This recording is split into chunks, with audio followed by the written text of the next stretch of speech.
Yang Mulia Biku Sangga, Yang Luhur Samanera Atasilani, yang terhormat Rama Ramani, serta Bapak Ibu semuanya, Namo Buddhaya.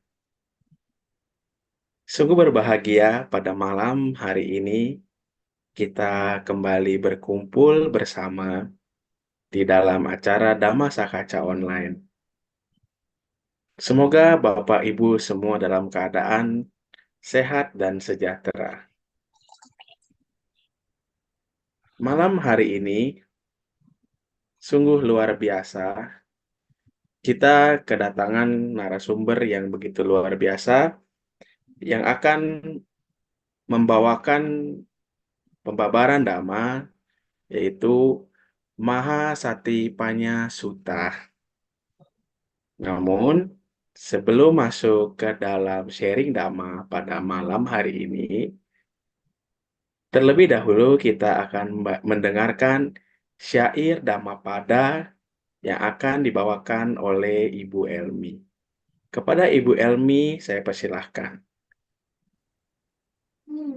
Dhammapada Dhammathawaga Syair 258. Nate na pandito hoti ya wata bahubha sati mi awe ri abhayo pandito ti pawucati ti, yang artinya seseorang tidak dapat dikatakan bijaksana hanya karena ia banyak bicara, tetapi orang yang damai tanpa rasa benci dan rasa takut dapat disebut orang bijaksana. Sadu, sadu, sadu. Baik, terima kasih kepada Ibu Elmi atas pembacaan lantunan ayat suci Dhammapadanya. Selanjutnya, Bapak Ibu yang hadir di Zoom maupun yang hadir di YouTube, mari kita rangkapkan kedua tangan di depan dada. Kita mulai acara pada malam hari ini dengan pembacaan nama Karapata. Arahang Samma Sambuddho Bhagawa Buddhang Bhagawantang Abhiwademi. Swakato Bhagavata Dhammo Dhammang Namasami.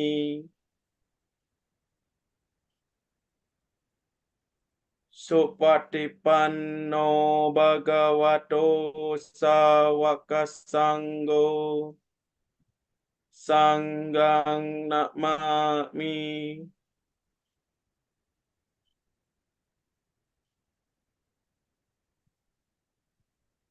Baik, sebelum sampai ke dalam pembabaran materi, izinkan saya untuk membacakan profil narasumber kita pada malam hari ini.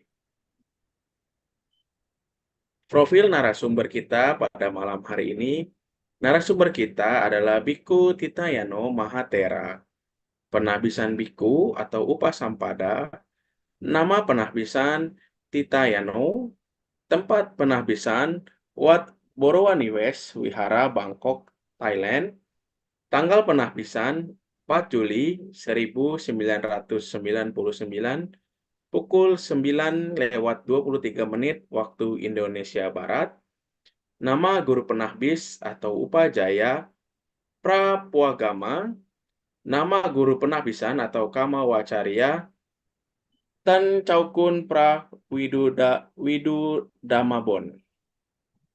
Untuk itu, Bapak Ibu semua, mari kita ambil sikap anjali, kita akan sambut pemateri kita, narasumber kita pada malam hari ini, yaitu Bante Tidaknyano.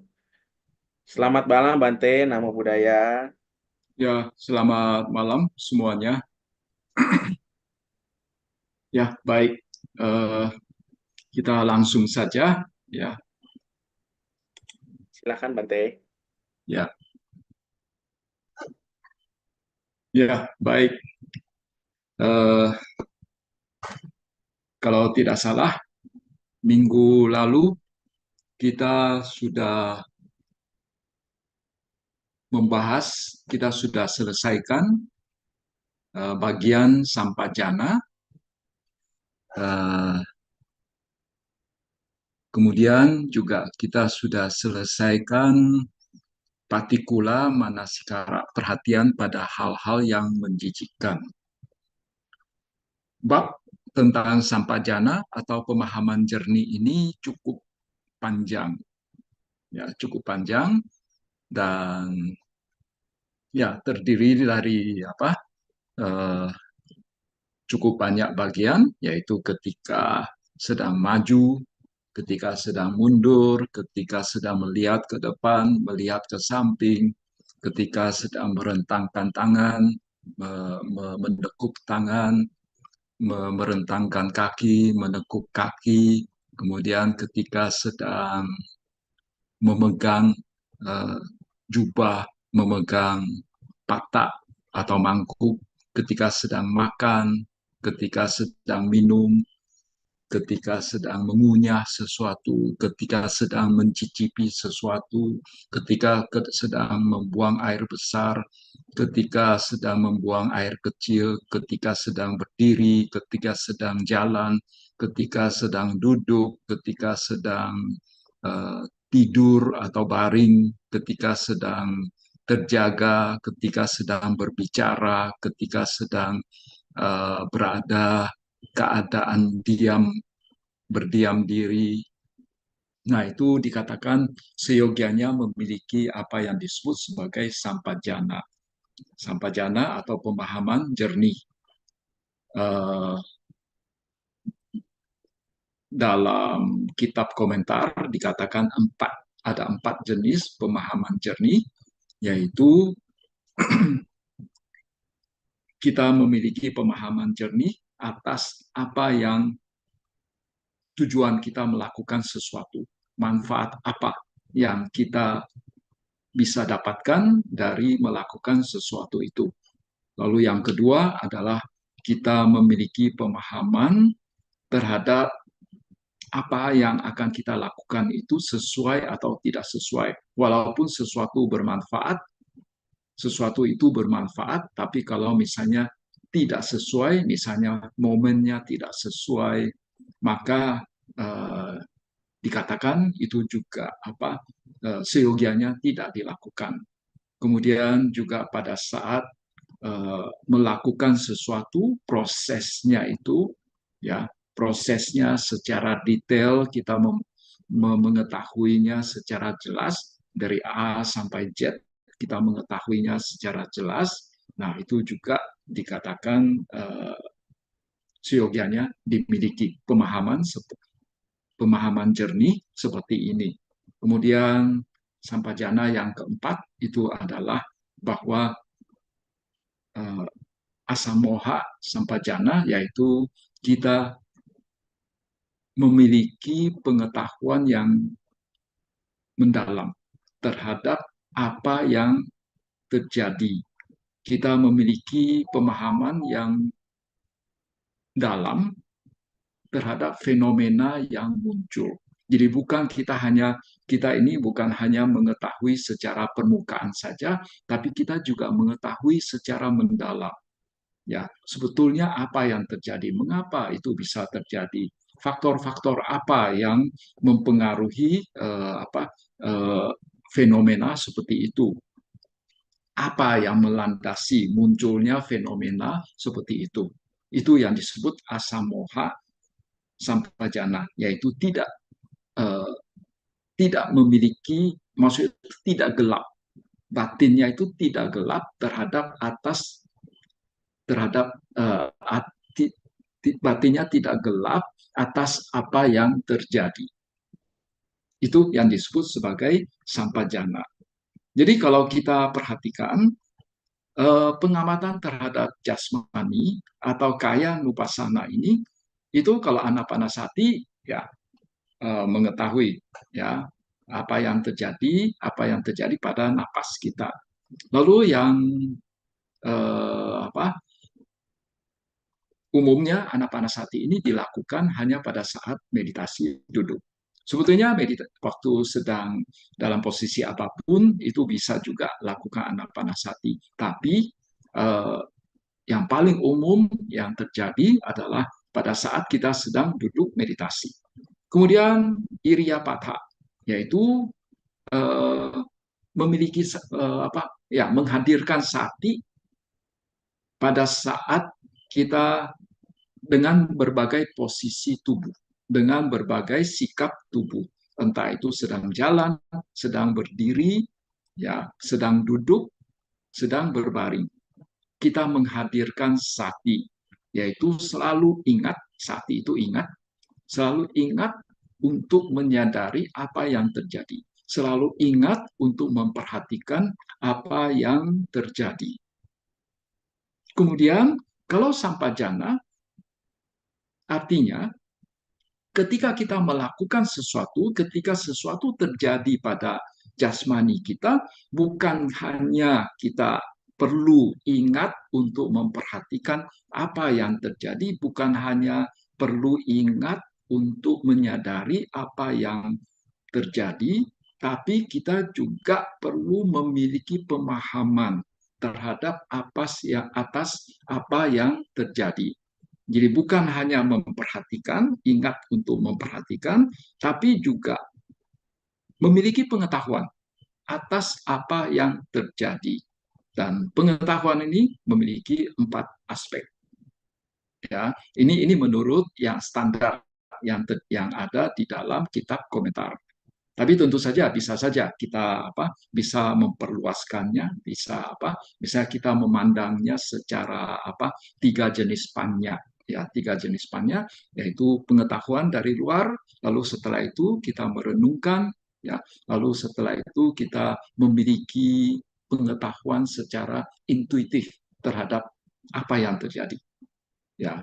Tapi di dalam Satipatthana ini ya bahwa kita perlu ya di samping perlu memiliki sati, perlu ingat untuk memperhatikan, ingat menyadari, kita juga perlu memiliki pengetahuan terhadap atas apa yang terjadi.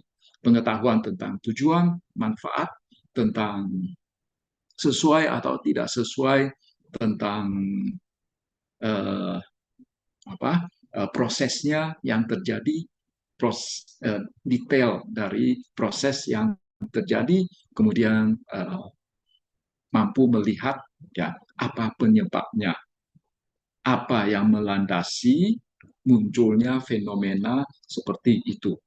Itu yang disebut sebagai sampajana. Jadi kalau misalnya, jadi khusus untuk kaya nupasana, misalnya untuk aktivitas sehari-hari kita, ya maka yang dipakai itu adalah iriyapatha sama sampajana.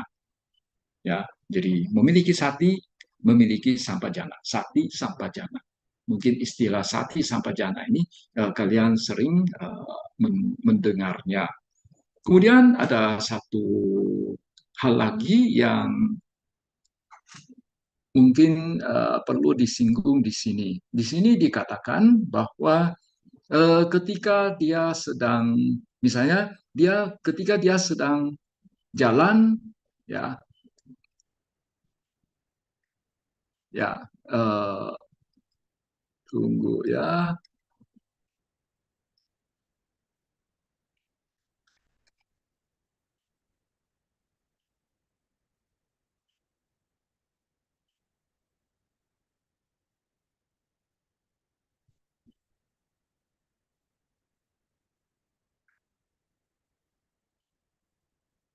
Ya, jadi misalnya ketika ia sedang berjalan, sang biku mengetahui dengan jelas saya sedang berjalan.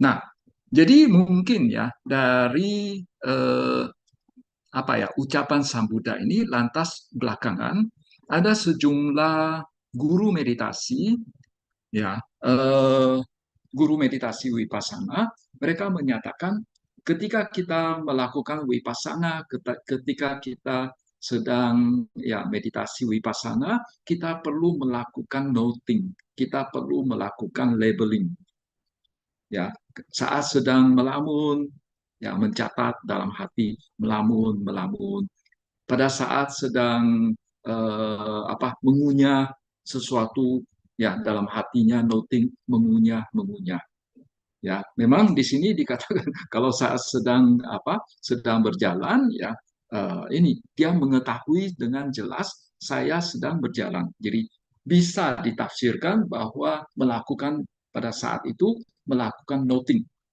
pada saat itu melakukan labeling memang dengan upaya untuk melakukan noting, melakukan labeling begitu, itu memang bisa membuat kita lebih fokus pada apa yang terjadi. Tetapi ya, ketika latihan kita itu sudah berkembang sedemikian rupa, sehingga nanti misalnya dalam aktivitas sehari-hari, ya proses aktivitas kita itu sedemikian cepatnya kan tidak mungkin kita melakukan aktivitas sehari-hari itu dipelankan sehingga kita bisa satu-satu ya melakukan noting satu bagian per bagian begitu ya karena dalam kenyataannya ketika kita melakukan aktivitas rutin ya kenyataan yang terjadi itu adalah prosesnya itu berlangsung sangat cepat. Sehingga ya kalau misalnya kita menggunakan cara noting atau pakai cara labeling, maka eh, ya kita akan merasakan noting dan labeling ini merupakan sesuatu yang merepotkan, yang justru menghambat, yang menghambat meditasi kita. Kita perlu memikirkan kata-kata apa yang akan saya gunakan untuk fenomena seperti ini. Ya, kata-kata apa yang saya perlu gunakan untuk fenomena seperti itu. Jadi kita perlu berpikir, kemudian juga seringkali labeling atau ucapan kita itu masih kalah cepat dengan proses yang terjadi, sehingga kita menjadi kelabakan. Jadi oleh karena itu, ada juga guru meditasi yang yang justru sebaliknya tidak menganjurkan untuk menggunakan labeling atau noting, yaitu cukup menyadari apa yang terjadi. Ketika sedang jalan, ketika mengangkat tangan, ketika sedang berentangan dengan tangan, tahu apa yang terjadi. Ya, jadi ini sedikit catatan dari saya terhadap apa yang sudah kita bahas sebelumnya. Karena ini dalam kenyataannya, dalam latihan, itu sering ditemui oleh para yogi. Nah, sekarang kita kembali ke yang sudah dibahas kemarin. Ya, ya nah, yang sudah dibahas kemarin juga tentang ini, perhatian pada hal menjijikan. Jadi perhatikan ya, istilah perhatian di sini ya seringkali kan sati itu diterjemahkan sebagai perhatian. Bukan, sati bukan perhatian. Sati itu ingat. Yang perhatian itu attention, ya, pay attention to, attention itu adalah manasikara. Bahasa palinya itu manasikara. Jadi kalau kata sati itu diterjemahkan sebagai perhatian, itu kalau menurut saya ya itu kurang pas, ya kurang pas. Jadi ya bab berikutnya adalah bagian perhatian pada hal menjijikkan. Jadi maksudnya hal menjijikkan di sini adalah terhadap 32 bagian tubuh kita.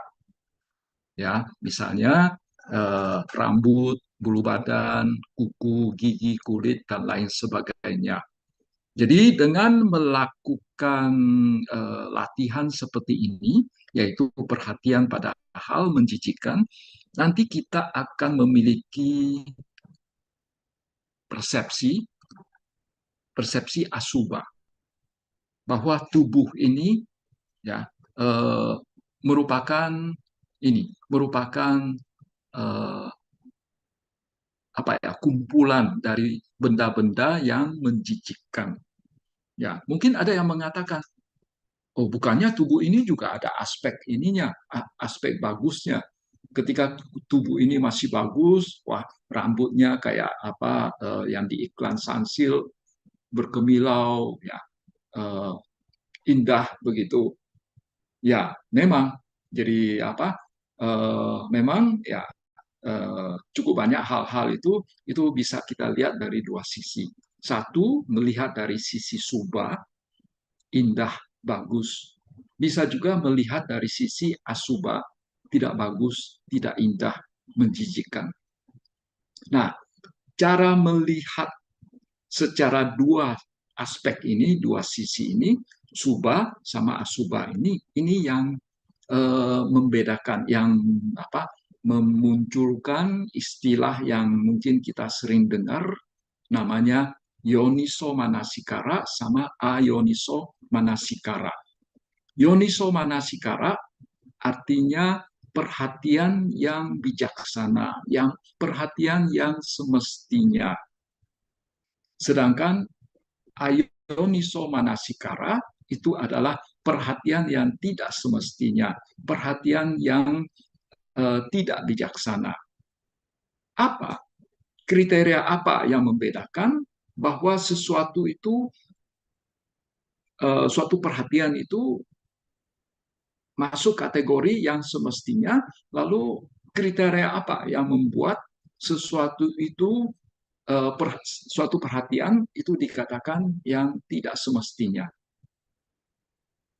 Pembedanya itu di dalam hal menimbulkan kotoran batin.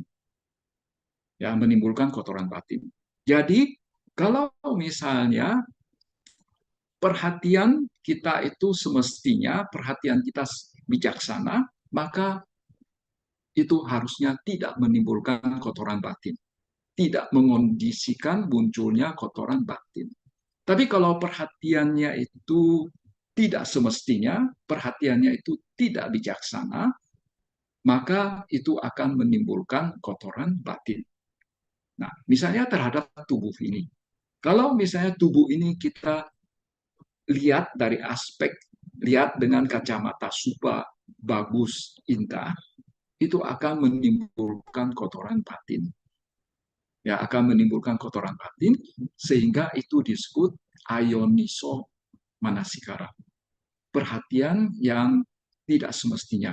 Jadi kalau kita lihat secara subah, secara bagus, bahwa tubuh ini bagus, tubuh ini indah, akan menimbulkan kotoran batin. Sehingga itu disebut ayoniso manasikara. Perhatian yang tidak semestinya. Tapi kalau misalnya kita melihat tubuh ini dengan kacamata asuba, ya, tidak indah, tidak bagus, menjijikkan, ya, maka itu tidak menjadi kondisi untuk timbulnya kotoran batin, sehingga kita sebut perhatian seperti itu, ya, memperhatikan aspek asuba seperti itu disebut yoniso manasikara, perhatian yang semestinya, perhatian yang bijaksana. Ya, ya, kita lanjut. Ya, yang di bagian belakang sebetulnya hanya ulang-ulang saja. Kemudian juga minggu lalu juga kita sudah melihat sekilas, ya, ada kutipan dari Anguttara Nikaya. Jadi Sang Buddha mengatakan bahwa bagi mereka yang sering berlatih kaya gata sati, yaitu selalu ingat untuk menyadari, memperhatikan apa yang terjadi pada jasmani, maka tentu saja ini memperhatikan apa yang terjadi pada jasmani adalah yang yoniso manasikara, ya, yang perhatian yang semestinya bahwa apa suba dan lain sebagainya, asuba dan lain sebagainya. Nah, dikatakan bagi mereka yang sering berlatih kaya gata sati, maka dalam dirinya itu akan muncul apa yang disebut sebagai samvega.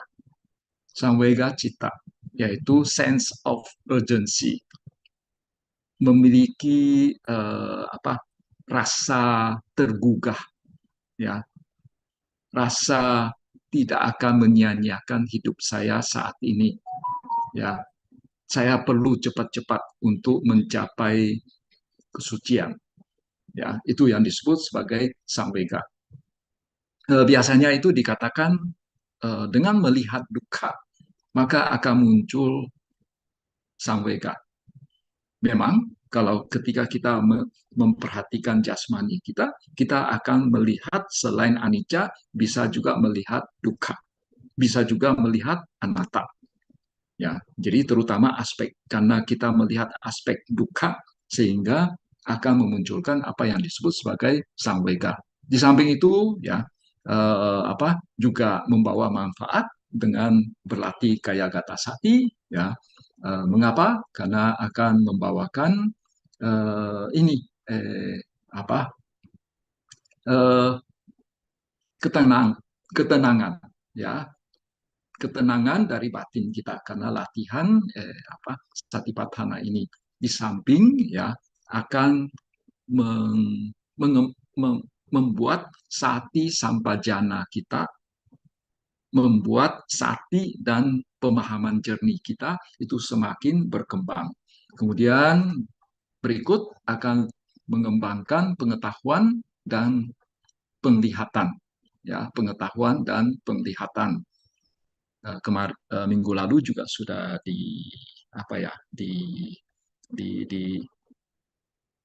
diungkapkan bahwa pada rasanya itu yang namanya pengetahuan itu bisa mengetahui, juga bisa kita mengetahui sesuatu dengan memiliki memiliki pengetahuan secara visual, ya, mengetahui secara visual. Tapi ada juga hal-hal yang tidak perlu mengetahui secara visual, tapi kita tahu begitu saja, ya. Kemudian lalu juga bisa membawakan kebahagiaan pada saat ini juga. Lalu dan akhirnya akan membuat kita mencapai pembebasan. Oke, ini minggu lalu sudah kita bahas dan ya, itu yang kita sudah bahas minggu lalu. Nah, sekarang kita akan nambah, mudah-mudahan kita selesaikan kaya nupasana pada minggu ini, yaitu Datu Manasikara. Ya. Perhatian terhadap unsur-unsur. Datu itu unsur-unsur. Ya, kita baca ininya, sutanya, isi sutanya.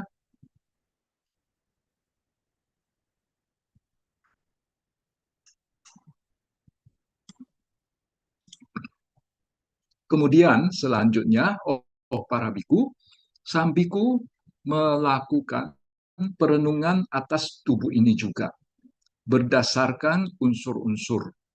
Entah ketika jasmani ini diletakkan pada posisi tertentu atau dipindahkan ke posisi yang lainnya,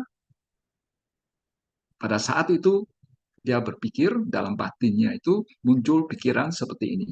Pada tubuh ini ada unsur tanah, unsur air, unsur api, dan unsur angin.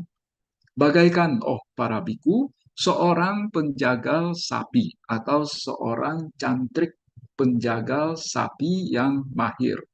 Setelah membunuh sapinya, membaginya menjadi bagian per bagian, lantas duduk di perempatan jalan.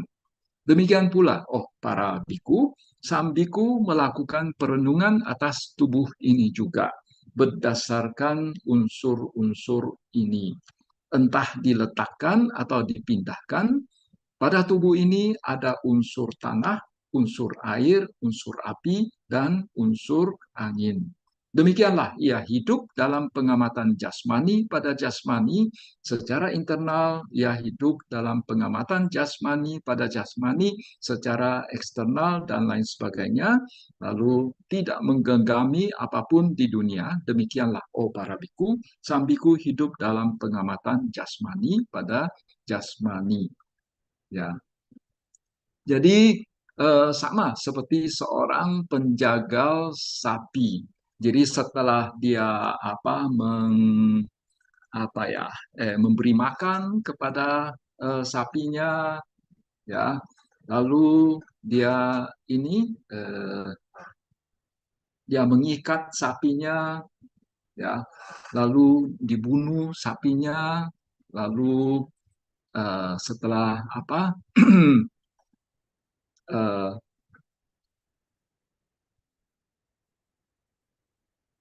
ya setelah itu dia memotong-motong sapinya, lantas dia ini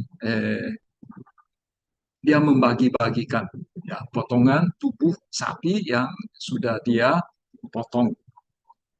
Jadi mungkin pada saat sebelum dia memotong-motong sapinya, ya, mengeluarkan usus-ususnya, dia masih punya konsep akta, masih punya konsep diri dari sapi ini.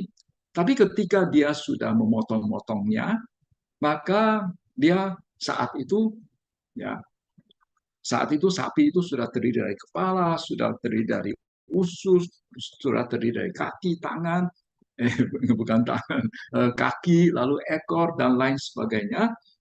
Ya, pada saat itu dia sudah tidak lagi memiliki konsep tentang diri sapi ini.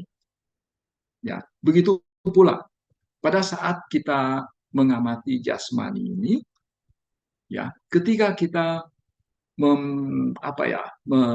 membagi-bagi tubuh kita ini, ya, menjadi unsur tanah, unsur air, unsur api, unsur angin, maka pada saat itu siogianya kita tidak lagi memiliki pandangan tentang adanya atta pada diri ini. Jadi ini sebetulnya tujuan dari latihan perhatian pada unsur-unsur ini. Dengan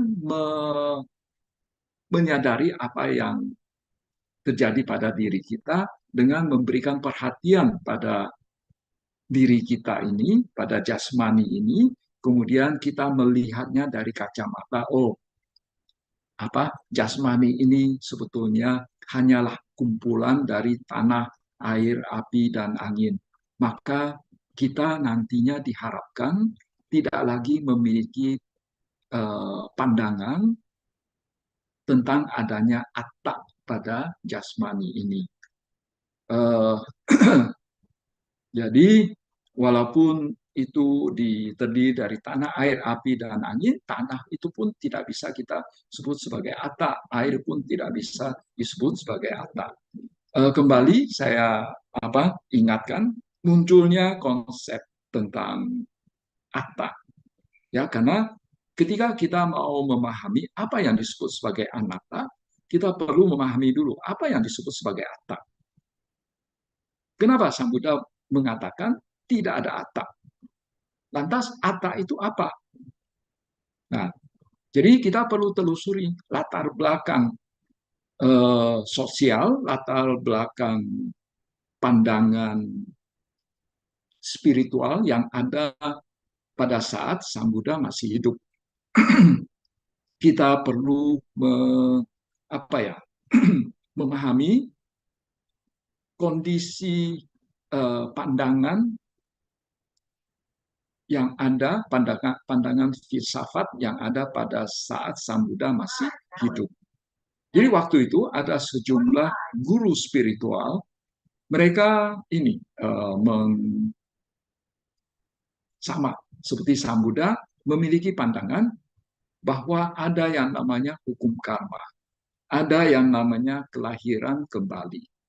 Lantas kalau ada hukum karma, ada kelahiran kembali, berarti bahwa seseorang akan membawa karma masing-masing dari satu kelahiran ke kelahiran yang lain. Nah, ketika seseorang dari satu kelahiran meninggal, lalu terlahir kembali dengan membawa karmanya masing-masing, maka dari proses ya mati lalu terlahir kembali, lantas apa yang eh, medium apa medium apa yang menjadi apa ya tempat menyimpan informasi tentang karma lampau ini yang pindah ke dalam kelahiran yang baru, yang pindah ke dalam tubuh yang baru itu. Substansi apa yang tidak berubah, ya, substansi apa yang tidak berubah yang membawa informasi dari satu kelahiran ke kelahiran yang lain. Perhatikan, tidak berubah. Kata tidak berubah ini.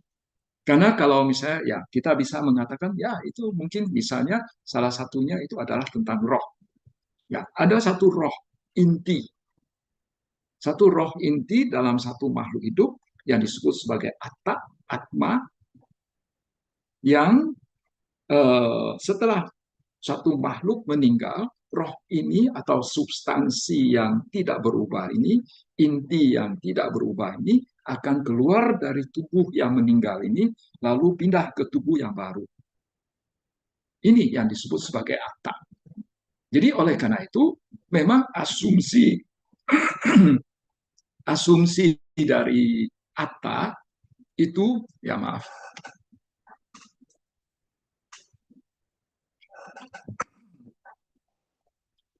asumsi dari atta itu bahwa atta itu adalah substansi yang tidak berubah. Kalau dia masih mengalami perubahan, dia tidak bisa disebut sebagai atta. Ya, ini sangat kunci, sangat penting. Ya, nah jadi karena waktu zaman Sang Buddha, ya ada guru spiritual yang percaya pada hukum karma juga, mereka mengatakan supaya bisa menjelaskan berjalannya hukum karma ini, lalu setiap makhluk membawa karma masing-masing, sehingga mereka memunculkan konsep tentang adanya atta sebagai substansi yang kekal, yang pindah dari satu kelahiran ke kelahiran yang lainnya. Lalu setelah Buddha muncul, lantas Sang Buddha mengatakan setelah beliau melihat dengan mata batin beliau, dengan mata kebijaksanaan beliau, beliau melihat bahwa dalam diri setiap makhluk hidup tidak ada yang disebut sebagai atta itu. Tidak ada yang disebut sebagai inti yang kekal, inti yang tidak berubah itu. Tidak ada yang disebut sebagai substansi yang tidak berubah itu.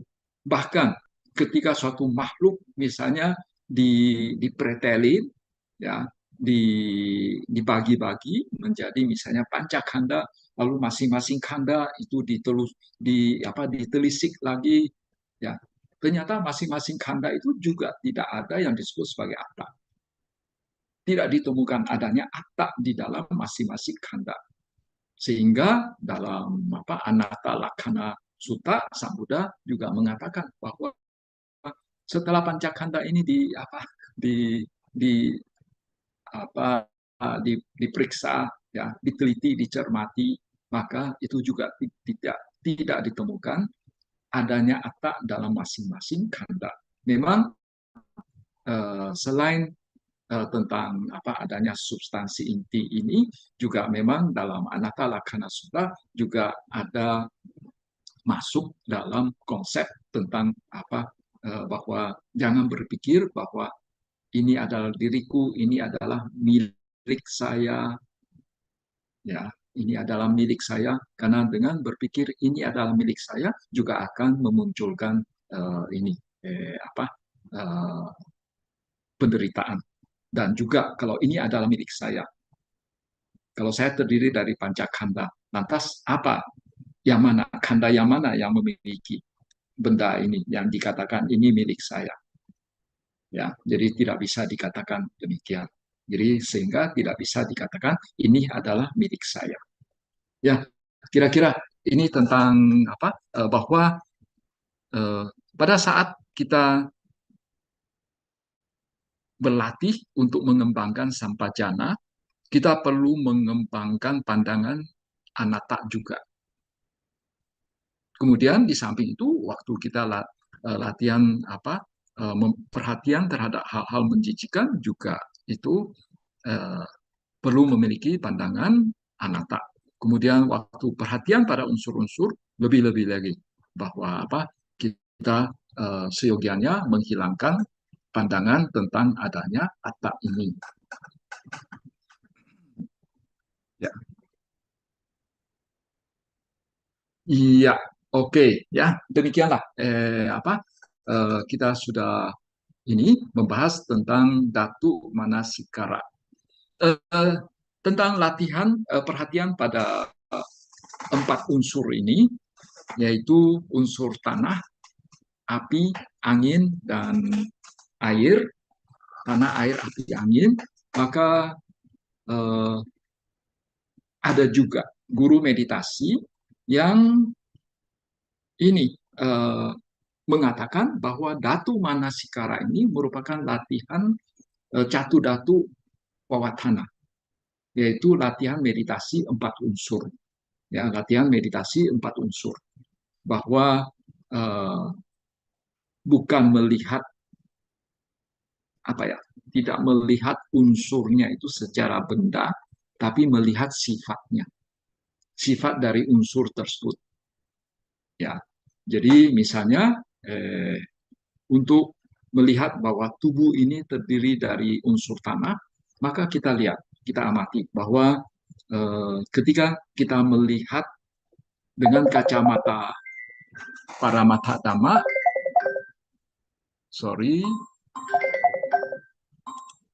ya, ketika kita melihat dengan kacamata Paramatma, maka yang namanya unsur tanah itu ya memiliki sifat apa, padat, keras, ya, lembek, kasar, licin, berat, dan ringan.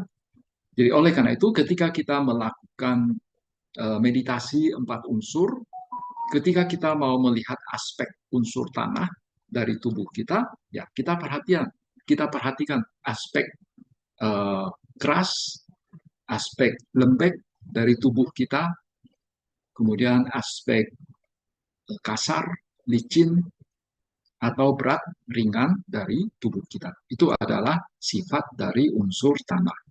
Kemudian ketika kita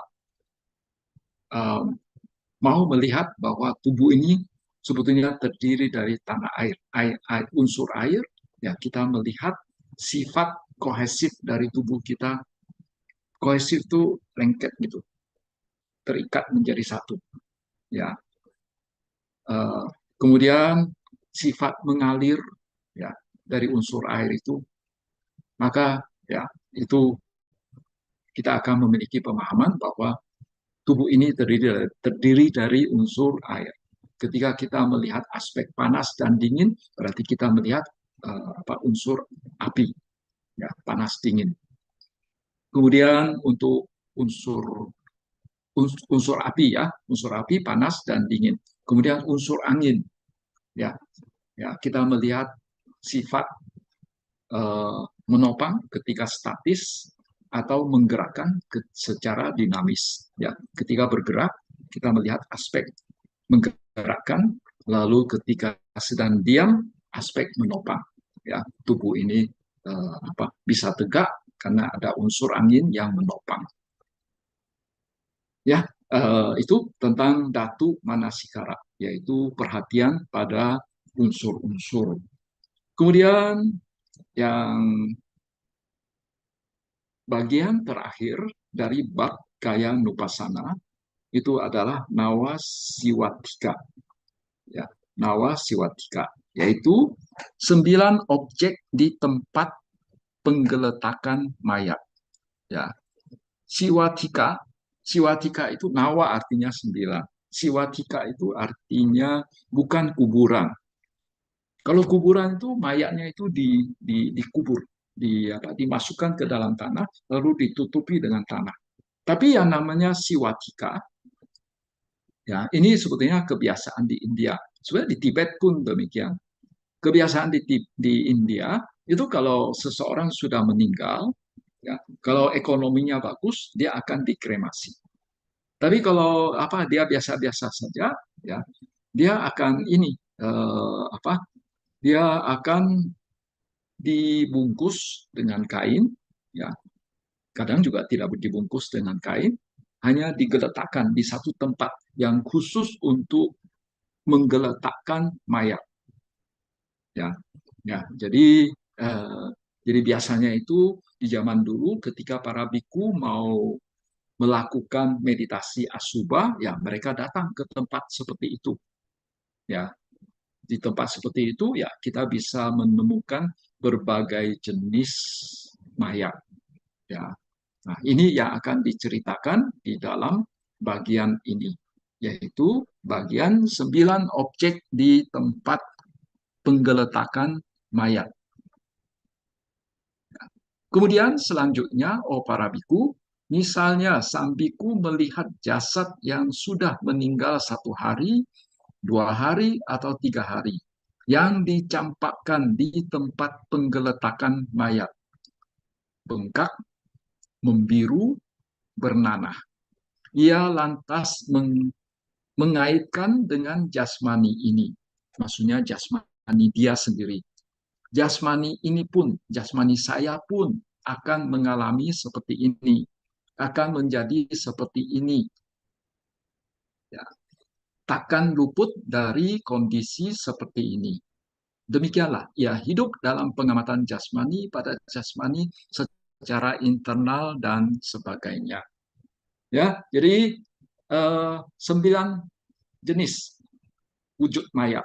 Ya, yang pertama adalah yang sudah meninggal 1 hari, 2 hari, atau 3 hari, yang dicampakkan di tempat penggeletakan mayat, ya, bengkak, membiru, bernanah.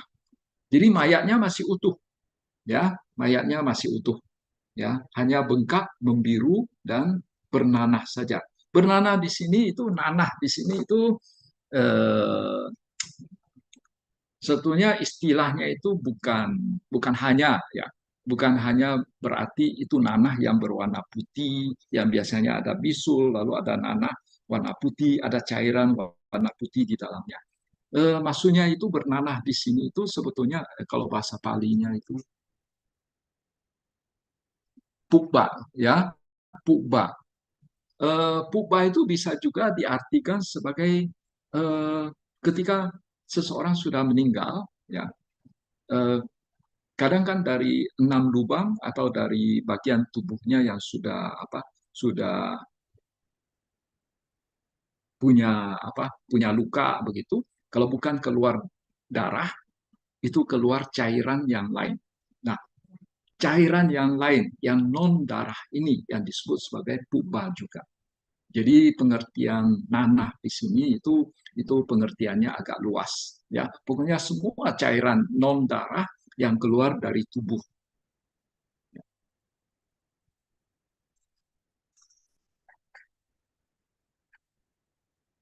Ya, jadi nanah ini bisa keluar dari 9 lubang dari tubuh kita, ya.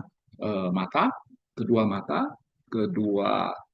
lubang telinga, lalu kedua lubang hidung, mulut, kemudian alat kelamin, anus, ya, itu total 9 lubang. Bisa juga kalau misalnya mayatnya itu punya luka, maka cairan puba atau nanah itu bisa keluar dari luka tersebut juga, ya, luka tersebut juga. Kemudian dikatakan suatu jasad itu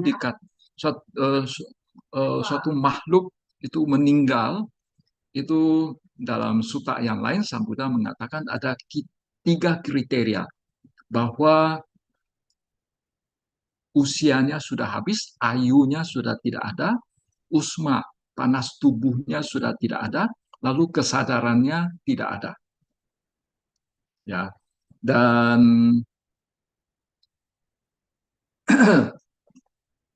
ya, jadi dikatakan kalau sudah tidak ada ayu, sudah tidak ada panas, sudah tidak ada eh, kesadaran lagi, maka dikatakan tubuh ini sudah mati. Karena tubuh ini sudah tidak bisa lagi berdiri, tidak bisa berjalan, dan lain sebagainya. Ya. Dan ayu di sini, ya, bagi mereka yang pernah belajar Abhidhamma, itu disebut sebagai jiwitindriyan, jiwita indriya. Sebagaimana kita ketahui, jiwita indriya itu ada yang bersifat, itu merupakan salah satu jenis rupa, salah satu dari turunan 4 mahabhuta, turunan upadana rupa, ya.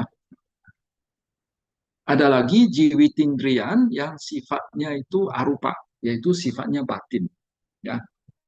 Cetasika kan ada juga yang namanya jiwitindriyan.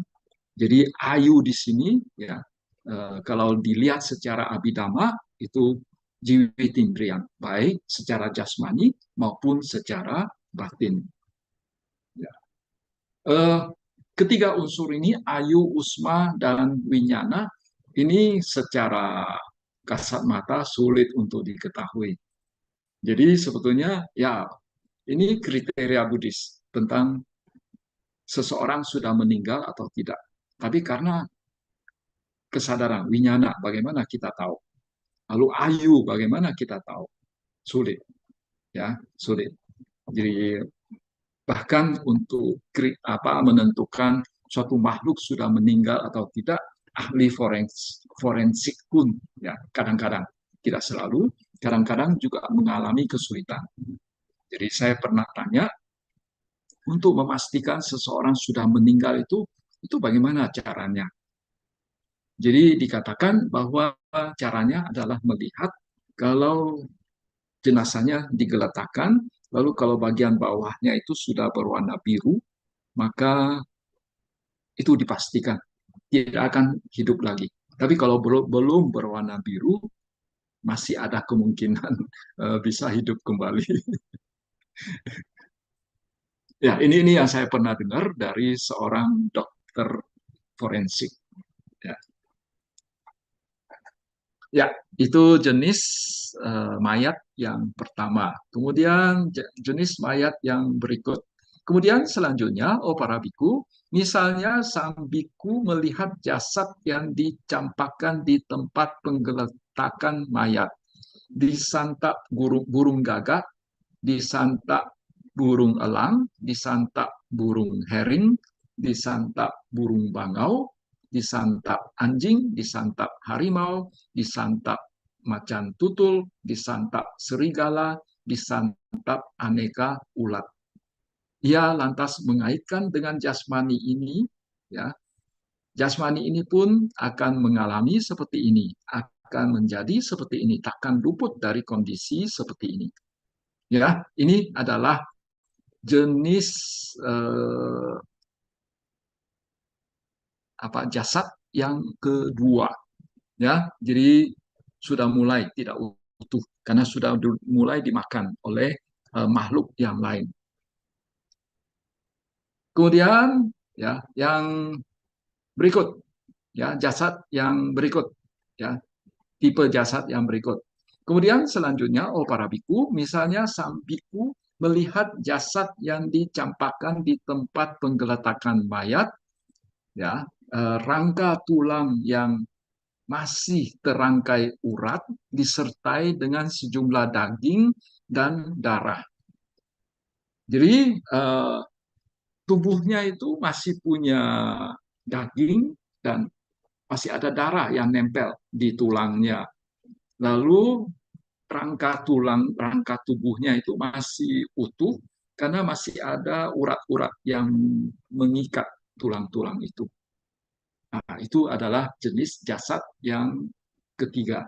Kemudian yang jenis jasad yang berikut lagi adalah rangka tulang yang masih terrangkai urat, tapi sudah tanpa daging, namun masih berlumuran darah. Ini jenis yang berikut. Kemudian ada lagi rangka tulang yang masih terangkai urat, tanpa daging dan tanpa darah. Kemudian yang berikut, tulang-tulang yang tidak terangkai lagi tersebar di sana sini.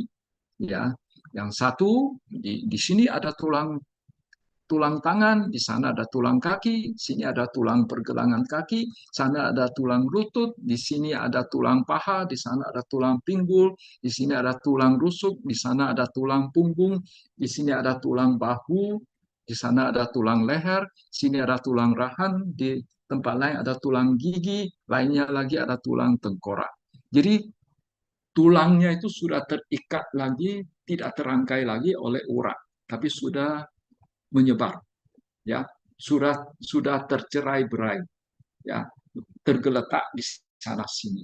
Ya, ini jenis jasad yang berikut.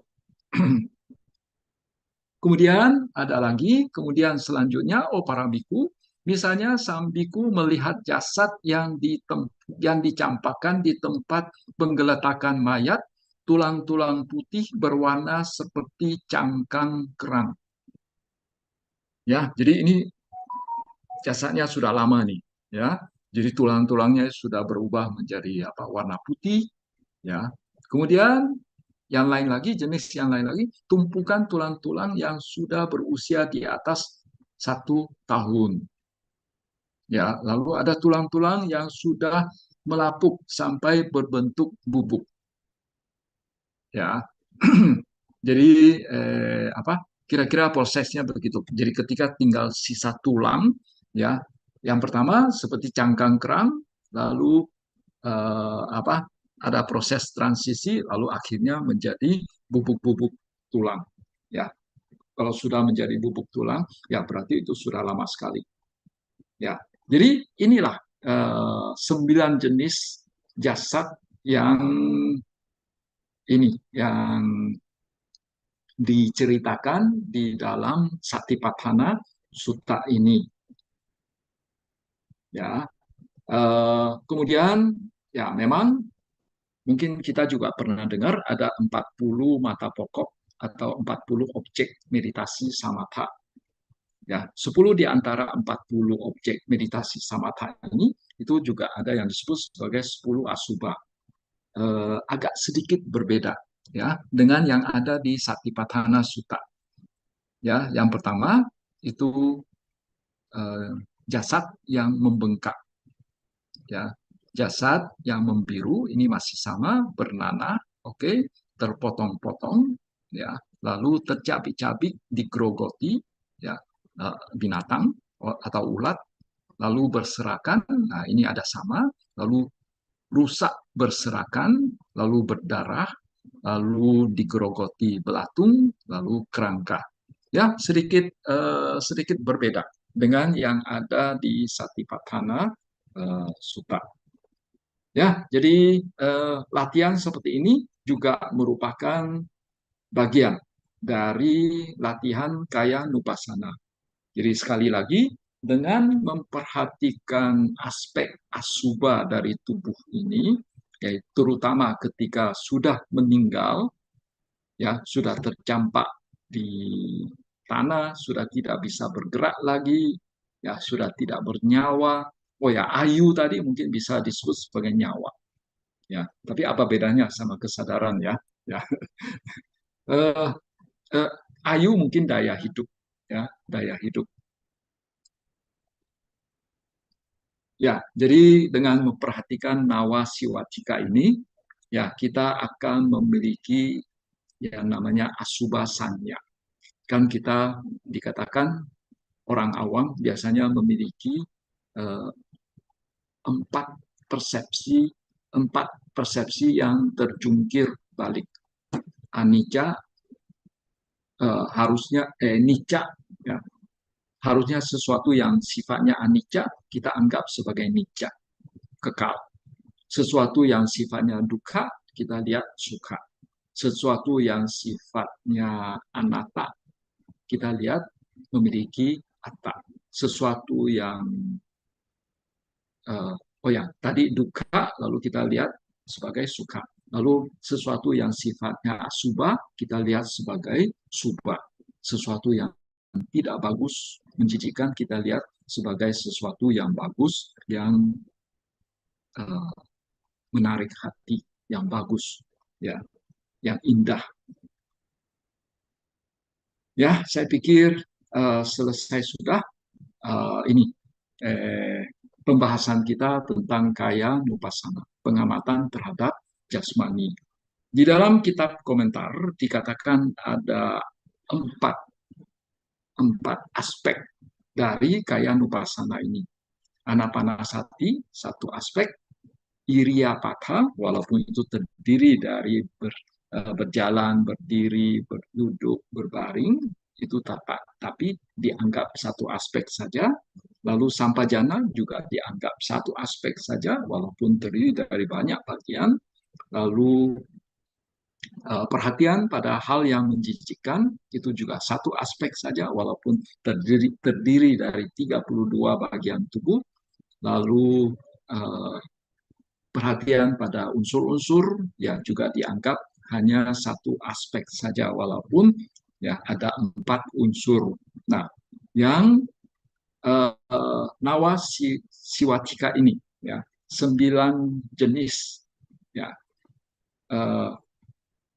jasad yang ada di kuburan, yang ada di tempat pengeletakan mayat, yaitu dilihat memiliki 9 aspek. Jadi total 9 tambah 5 ada 14 aspek.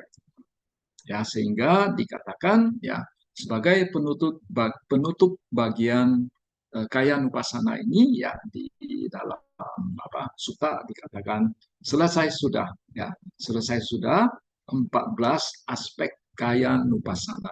Cuddasa itu 14, ya. Ya, saya pikir demikianlah yang dapat sampaikan pada malam ini. Ya, saya kembalikan ke moderator. Minggu depan kita akan membahas yang berikut. Ya. Baik, terima kasih Bante atas pemaparannya. Mungkin dari Bapak Ibu yang hadir di Zoom maupun yang menyaksikan via YouTube, ada pertanyaan yang ingin disampaikan terkait dengan materi yang telah disampaikan oleh Bante, dipersilahkan.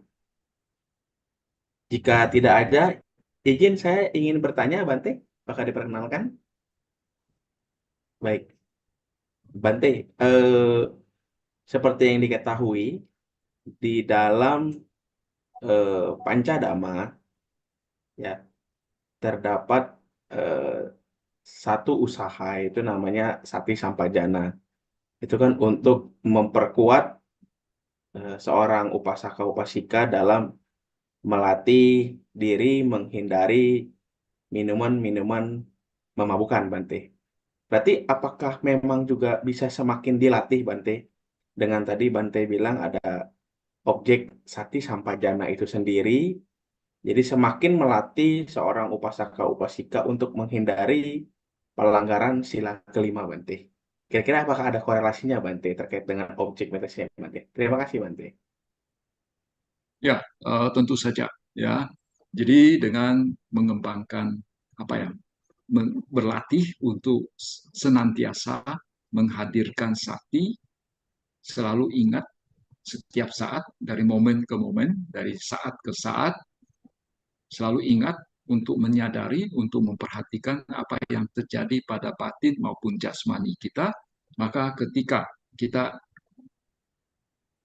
melakukan ya segala sesuatu, kita akan mengetahuinya, kita akan menyadarinya. Termasuk ketika mau melakukan hal-hal yang misalnya melanggar sila, hal-hal yang tidak baik. Ya, itu sati. Kemudian dengan memiliki sampajana, maka kita juga akan memiliki pemahaman ketika kita akan melakukan sesuatu, kita akan tahu bahwa ini sebetulnya sesuatu yang baik atau tidak baik, sesuatu yang mendatangkan manfaat atau tidak mendatangkan manfaat, sesuatu yang sesuai atau tidak sesuai. Ya, jadi dengan berlatih sati sampajanya, ya, uh, salah satunya adalah melatih satipatthana ini, maka uh, kita akan memiliki pengendalian diri yang lebih baik. Tapi tentu saja itu masih lihat uh, kita sudah sampai tahap latihan bagian mana. Sehingga ya mungkin di sana sini masih banyak kekurangan, tapi yang penting adalah kita sedang dalam perjalanan menuju arah yang lebih baik. Baik, terima kasih Bante. Ya, kami masih membuka kesempatan bagi Bapak Ibu yang hadir di Zoom maupun yang menyaksikan via YouTube untuk menyampaikan pertanyaan apabila ada pertanyaan terkait dengan materi yang dibawakan oleh Bante pada malam hari ini. Bante izin, Bante, saya bertanya satu lagi, Bante ya. Ya.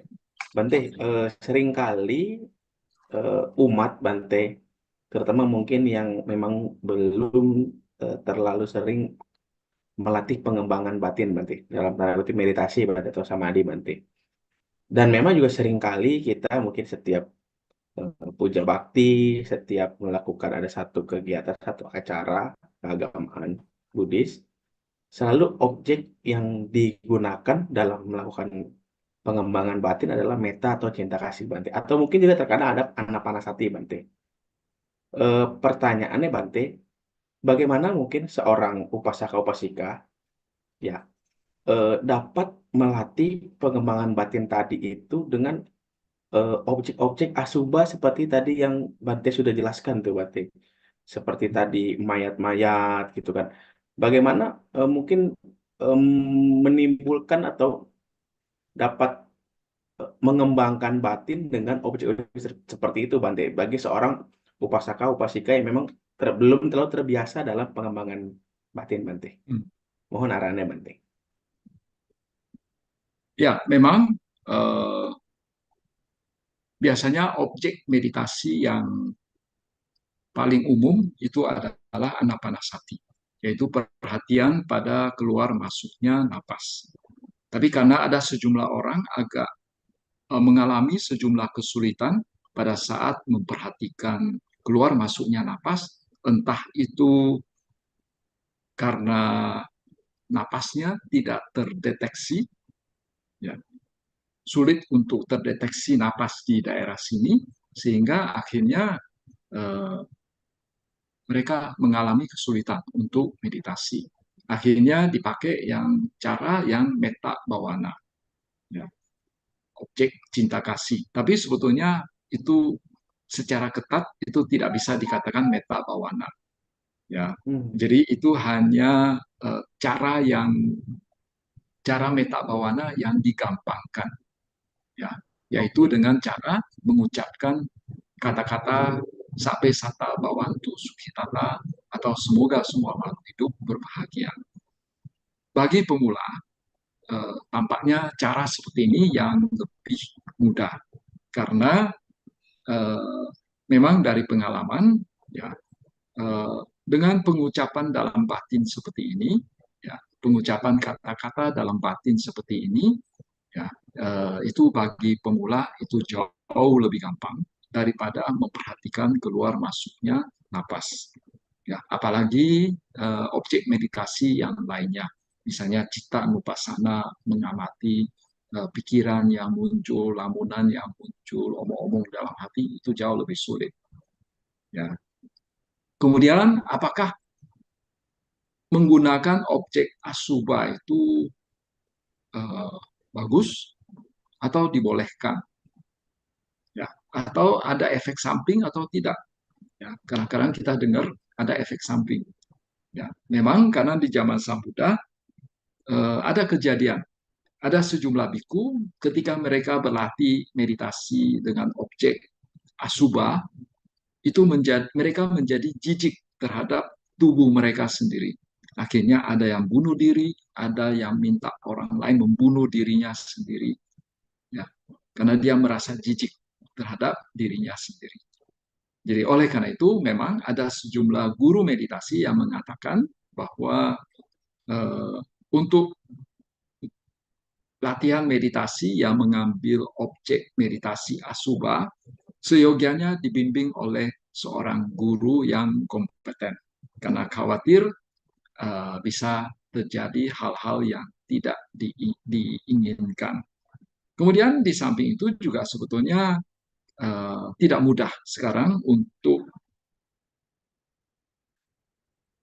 berlatih meditasi asubha. Ya mungkin bisa sih pakai foto-foto begitu, ya.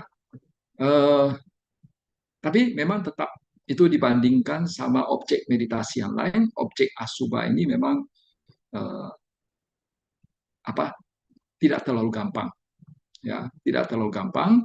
Dan memang ada umat yang ketika misalnya nafsu birahinya itu sangat meluap-luap, lalu dia mencoba mengatasinya dengan mengambil objek asubha. Ya, kadang itu bisa meredakan, ya, nafsunya yang meluap-luap itu, ya. Tapi mungkin kalau secara jangka pendek ya boleh saja digunakan itu. Tapi secara jangka panjang memang ada baiknya dibimbing oleh seorang guru meditasi. Itu kira-kira jawaban saya. Ya, baik Bante. Jadi memang perlu ada bimbingan jika jangka panjang ya Bante ya, guna menghindari mungkin tadi jadi ada timbul rasa ini sendiri terhadap diri sendiri Bante ya berarti ya. Rasa tadi Bante bilang rasa jijik dengan diri sendiri ya Bante. Baik, terima kasih Bante. Ya, sekali lagi kepada Bapak Ibu yang berada di Zoom maupun yang berada di YouTube, apabila ada pertanyaan yang ingin disampaikan terkait dengan materi yang disampaikan oleh Bante Titanyano pada malam hari ini, kami persilahkan. Di sini Ya, hadir kalau juga nih tidak ada mungkin Pak Mewah yang bisa. disudahi. Kalau tidak ada Gimana disudahi. Bante? Kalau tidak ada disudahi Oh iya, saja. Ya. oh iya baik Bante. Ini ada pertanyaan Bante di kolom chat sebentar Bante. Saya bacakan pertanyaan dari Kevin Marcelo. Selamat malam Bante, Namo Buddhaya. Bante, saya ingin bertanya, di saat seseorang menjalankan 8 sila atau atas sila, memang bolehkah menonton TV, media sosial, dan media elektronik lainnya yang bersifat ajaran Buddha? Nah, pertanyaannya itu, Bante. Hmm. Ya, kalau menurut saya TV isinya macam-macam. Ada hiburan, kadang TV juga ada berisi dhamma desana. Ada TV juga berisi pengetahuan umum, ya, pengetahuan umum. Dikatakan mungkin ada sejumlah orang mengatakan, oh kalau eh, sedang atas sila, sedang menjalankan atas sila, seyogianya tidak nonton TV. Kenapa dikatakan demikian? Karena memang salah satu isi atas sila itu adalah tidak menonton hiburan, ya, tidak menonton hiburan, entah itu hiburan nyanyi, hiburan tari, ya, atau hiburan musik, hiburan drama dan lain sebagainya. Ya. Di samping menonton, dia juga sendiri tidak nyanyi, tidak menari, tidak main drama dan lain sebagainya. Tapi ya kembali lagi seperti yang tadi dikatakan bahwa isi TV itu tidak selalu hiburan, tidak melulu hiburan. Ada juga isi TV itu misalnya ada mimbar agama Buddha, boleh saja. Ada lagi isi TV pengetahuan umum. Nah, menurut saya boleh aja, ya boleh saja. Begitu juga media sosial, ya media sosial, ya apa ya misalnya TikTok misalnya, ya YouTube, ya TikTok, YouTube, ya ada juga banyak juga Dhamma Desana yang ada di dalam. Ya, yang penting kalau misalnya eh, yang bersifat hiburan begitu, ya kita lewatkan aja, ya kita lewatkan, ya Baik, itu, semoga ya. menjawab ya Pak Kevin pertanyaannya. Di sini sudah hadir Pak Mewah juga nih, sudah angkat tangan. Pak Mewah ingin bertanya langsung via Zoom. Silakan Pak Mewah pertanyaannya. Ya, Nama Budaya Bante, selamat malam. Ini Bante, saya mau Ya, menanyakan tentang jana aja Bante. Kalau di Anapanasati kan bisa menghasilkan jana 1 sampai 5 ya Bante ya. Satu sampai Sementara empat. 1 sampai 4. Kemudian pertanyaan saya, kalau untuk perenungan kematian terhadap diri sendiri itu bisa menghasilkan jana atau enlightenment juga ya. Untuk perenungan kematian terhadap diri sendiri.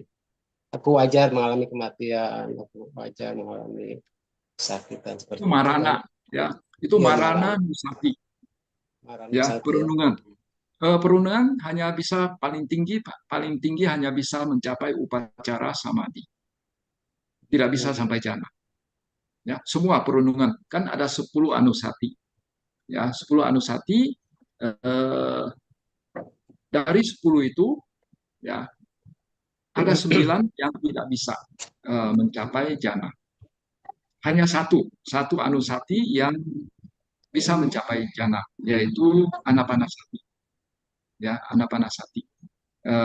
Dan ya 10 perundungan itu misalnya Buddha Nusati, Dhamma Nusati, Sangga Nusati, Dewata Nusati, Jaga Nusati, Sila Nusati, apalagi Marana Nusati.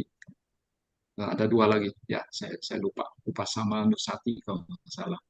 Ya, jadi pada dasarnya 9 jenis perundungan itu anusati itu tidak bisa mencapai jana. Paling tinggi hanya mencapai upacara samadhi. Kemudian Bante kalau mau naik etanisangsa Bante, apa namanya Hmm, itu, iya metanisangsa itu kita menghasilkan 8 komponen ya Bante.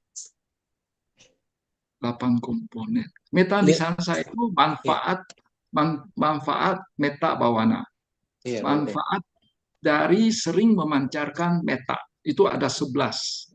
Iya ya Bante. Jumlahnya Kemudian, ada 11, ya. Dia sebelum tidur dia batinnya damai, tenang, bahagia. Saat sedang tidur batinnya bahagia. Lalu apalagi? Setelah bangun tidur batinnya juga bahagia. Lalu dia disukai oleh banyak orang. Dia juga disukai oleh para dewa. Ya, lalu apalagi? Eh, Ya, saya tidak begitu hafal. iya. Kemudian senjata tajam tidak mempan terhadap dirinya, tapi jangan coba-coba baru latihan beberapa waktu sudah mau nantang orang. Ya, ini tentu saja itu merujuk ke orang yang latihannya sudah lama dan sudah mencapai hasil tertentu. Kemudian juga racun tidak mempan terhadap dirinya. Kemudian mukanya bersih, jernih, cerah, begitu. Kemudian juga apalagi dia bisa meninggal dengan tenang setelah meninggal terlahir di alam yang bahagia, alam Brahma. Karena meta itu dikatakan kalau tidak salah bisa mencapai jana 3. Kalau jana 3 dan dia bisa mempertahankannya sampai saat meninggal, maka dia akan terlahir di alam Brahma. Ya. Uh, itu kira-kira 11-nya saya agak lupa. Ya. Iya Bante. Kebetulan saya masih ingat Bante. Yang 11 Ya, itu kan silakan. Ya, utaring, Anda Pak. yang 11 itu utaring apa Tiwijanto Brahmaloku Pagawati. Jadi minimal terlahir di alam Brahma Bante ya. Ya, ya. Di alam Brahma ini artinya itu udah jaminan untuk pengembangan meta ya. Jadi ini sangsa daripada meta ya Bante. Nisansa itu artinya manfaat. Iya Ya, manfaat. jadi ya salah satu manfaat dari sering ya bukan sesekali memancarkan meta lantas kita mendapatkan manfaat itu. Harus sering, ya. Sering melakukan itu maka kita akan mendapatkan manfaatnya, yaitu terlahir di alam Brahma. Tapi sekali lagi bahwa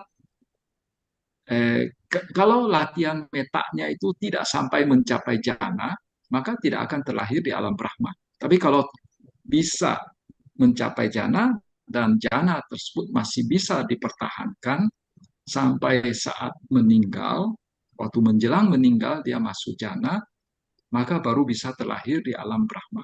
Tapi kalau misalnya pada saat retret dia ikut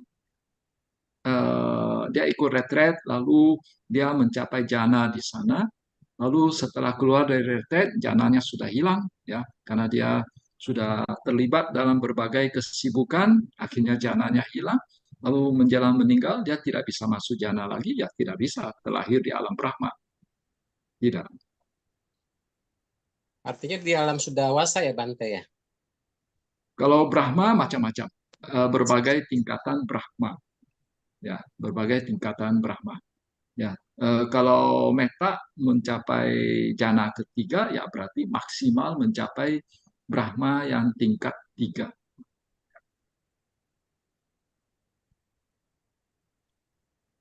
Baik Bante, terima kasih banyak. Baik, Kamu berdaya Bante ya. ya. Satu, satu, Terima satu. kasih Pak Mewah pertanyaannya. Bante, ada pertanyaan lagi Bante dari Ibu Feni. Ya, Sukiyoti, izin bertanya Bante, apakah setelah batin hening kita terus mengawasi batin yang hening sampai tahap tertentu, ataukah setelah batin hening kita melakukan perenungan, bagaimana seyogyanya hal tersebut diputuskan? saya Saya ulang cenderung, ya Bante. ya saya tahu, Ya, saya sudah paham. ya. Eh, saya cenderung ketika batin kita merasa batin kita itu sudah berada dalam keheningan, maka jangan jadikan keheningan itu sebagai objek meditasi kita, karena kita bisa terjatuh ke dalam ngantuk. Jadi pada saat batin kita sudah hening, yang perlu kita perhatikan lagi, apakah kita yakin betul bahwa sama sekali tidak muncul lagi pikiran-pikiran? Apakah tidak muncul lagi omongan-omongan dalam hati? Misalnya kita mengalami keheningan, lalu kita ngomong dalam hati, oh ini namanya keheningan. Ini sebetulnya masih belum hening betul, karena masih ada omongan dalam hati, dalam batin. Nah, itu yang kita perhatikan. Jadi memang mungkin batin kita tenang, tapi kadang-kadang muncul omongan, tenang lagi, muncul lagi omongan. Jadi kita memperhatikan yang ini, spek-speknya, yang apa ya, eh, gerakan pikiran yang muncul, gerakan batin yang muncul. Ya, melamun, kita sadari, hening lagi, melamun lagi, hening lagi, bicara lagi, hening lagi. Itu yang aspek itu yang kita perhatikan. Jangan memperhatikan aspek keheningannya. Ya, dan kalau kita melakukan perenungan, wah berarti kita mundur, ya, kita mundur, ya. Jangan perenungan tidak pada saat perenungan dilakukan, ya, bukan pada saat kita sedang melakukan meditasi duduk. Perenungan itu sebetulnya bisa kita lakukan pada saat sudah keluar dari meditasi duduk. Perenungan itu bisa kita lakukan di kapan saja, pada saat sedang duduk di kursi, ya, sedang nunggu bis, ya, dan lain sebagainya. Ya, Baik. Mungkin satu pertanyaan lagi Bante, ini disampaikan oleh Saudara Dama dari YouTube. ya. Selamat malam Sukiyoti Bante, saya ingin izin bertanya tentang adanya satu kejadian tragis di daerah saya di mana temukan mayat yang sudah berhari-hari membusuk dan bertepatan saat itu ia berada di tempat evakuasi dan menyaksikannya dengan jelas. Namun tak disangka hal itu mengakibatkan ia mengalami rasa takut yang berlebihan hingga berujung pada fobia terhadap apa yang dilihat. Dari problem ketakutan yang luar biasa terhadap mayat seperti itu, objek meditasi seperti apakah yang dapat mengatasi fobia tersebut, Bante. Jadi karena melihat mayat secara langsung, sekarang jadi ketakutan, Bante. Hmm. Kira-kira ada objek meditasi apa yang dapat Eh, menangkan perasaan fobia yang berlebihan seperti tersebut? Dalam hal ini saya cenderung bahwa dia ini di dibantu untuk kembali ke keadaan normal, bukan melalui meditasi, tapi melalui apa ya, perubahan pandangan. Kenapa dia takut sama mayat tersebut? Ya, jadi misalnya ya seyogianya dia melihat bahwa setiap orang akan mengalami hal seperti itu. Jadi adalah hal yang wajar seseorang itu meninggal. Ya, jadi pandangannya yang harus diubah, ya, pandangan terhadap peristiwa itu, terhadap fenomena mayat itu yang harus diubah. Lalu cara yang kedua, mungkin biasanya orang dalam keadaan begitu agak sulit untuk menolong dirinya sendiri, dia harus dibantu orang lain. Dibantu orang lain, ya orang lain meluruskan pandangannya, atau bisa juga dengan cara yang disebut hipnoterapi. Mungkin bisa juga melalui hipnoterapi. Kita cari aja orang-orang yang bisa hipnoterapi, mungkin dengan cara seperti itu bisa dibantu. Ya, Merubah pandangannya, Bante. ya. Tentu saja yang paling ideal adalah sebelum terjadi hal-hal seperti itu, kita-kita ini ya seyogianya memiliki pandangan yang benar terhadap berbagai fenomena seperti itu. Kalau kita sudah memiliki pandangan seperti itu, pandangan yang benar terhadap fenomena seperti itu, maka rasanya tidak mungkin kita akan mengalami trauma seperti itu. Baik, baik, Bante. Terima kasih. Ya, terima kasih juga kepada Bapak Ibu yang sudah menyampaikan pertanyaannya, baik secara langsung maupun secara chat. Mohon maaf kepada pertanyaan Bapak Ibu yang belum dapat disampaikan kepada Bante. Mungkin bisa ditanyakan pada sesi berikutnya. Bante berkenan untuk closing statement, Bante, terhadap materi yang disampaikan pada malam hari ini. Ya, ya hari ini kita sudah selesaikan bab kaya nupasana, yaitu pengamatan terhadap jasmani. Minggu depan kita akan masuk ke bab yang kedua, bab baru, yaitu Wedana Nupasana, pengamatan terhadap perasaan. Jadi kalau kita lihat cara Sang Buddha mengajar itu secara bertahap. Jadi yang tahap pertama yang gampang dulu, yaitu kaya nupasana. Ya dibilang gampang, sebetulnya tidak gampang juga, tapi di antara berbagai anupasana, itu kaya nupasana yang paling gampang. Lalu tingkat kesulitan yang berikutnya, maksudnya itu eh, yang paling gampang, lalu yang agak gampang punya itu Wedana Nupasana. Ya. Mengapa dikatakan yang sedikit lebih gampang daripada kaya Nupasana? Ya. Eh, bukan sedikit lebih gampang dari kaya Nupasana. Maksudnya itu sedikit lebih sulit. Maksud itu tingkat kesulitannya bukan yang paling tinggi, tapi yang nomor nomor dua begitu. Ya kan makin sulit kan praktek atau ajaran Sang Buddha makin sulit. Nah, jadi yang paling gampang kaya nupasana, lalu eh, apa lalu agak naik sedikit ya agak sulit ya itu wedana nupasana. Kenapa dibilang lebih sulit tapi dikatakan lebih gampang dari cita nupasana, lebih gampang dari dhamma nupasana. Nah, nanti minggu depan kita akan dengar ceritanya ya. Baik, terima kasih, Bante. Jadi Bapak Ibu yang masih tertarik dengan materi yang dibawakan, minggu depan join lagi bersama Bante Titranyana. Baik, Bante, atas jasa-jasa kebajikan yang telah diperbuat pada malam hari ini, Bante, kami mohon Bante berkenan untuk melakukan pelimpahan jasa, membacakan Parita Patidana kepada makhluk-makhluk yang mungkin membutuhkan jasa kebajikan, Bante.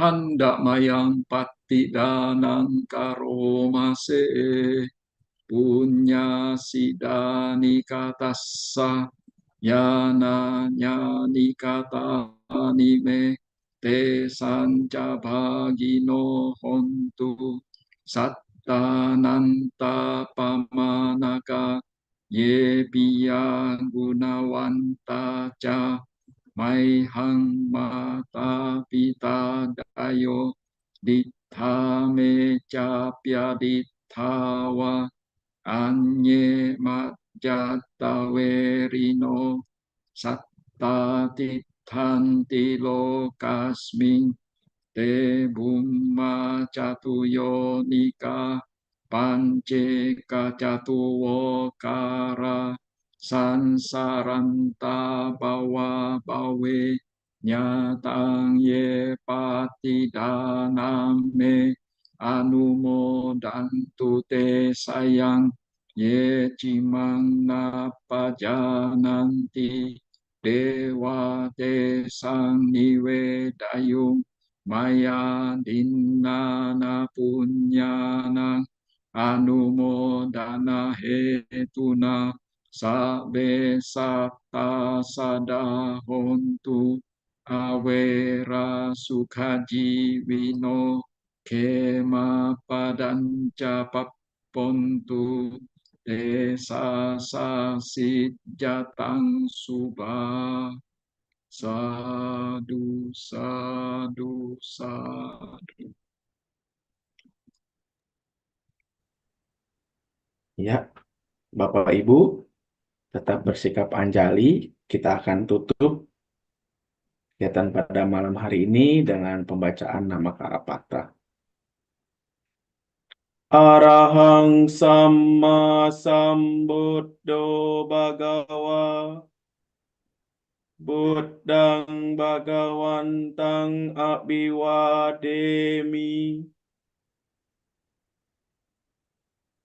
Swakato Bhagavata Dhammo Dhammang Namasami Supatipanno Bhagavato Sawaka Sanggo Sanggang Namami Sabe Sata Bawantu Sukitata. Semoga semua makhluk berbahagia. Sadu, sadu. Ya, operator mungkin ada ingin menyampaikan pengumuman, silakan.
Jadi pengumuman-pengumuman yang disampaikan di akhir kata kepada yang terhormat Biku Sangga, yang luhur Samanera Atasilani, yang terhormat Rama Ramani, Bapak Ibu Saudari Sedama, inilah akhir dari sesi kita pada malam hari ini. Akhir kata saya selaku moderator mengucapkan selamat malam, selamat beristirahat bagi kita semua. Terima kasih.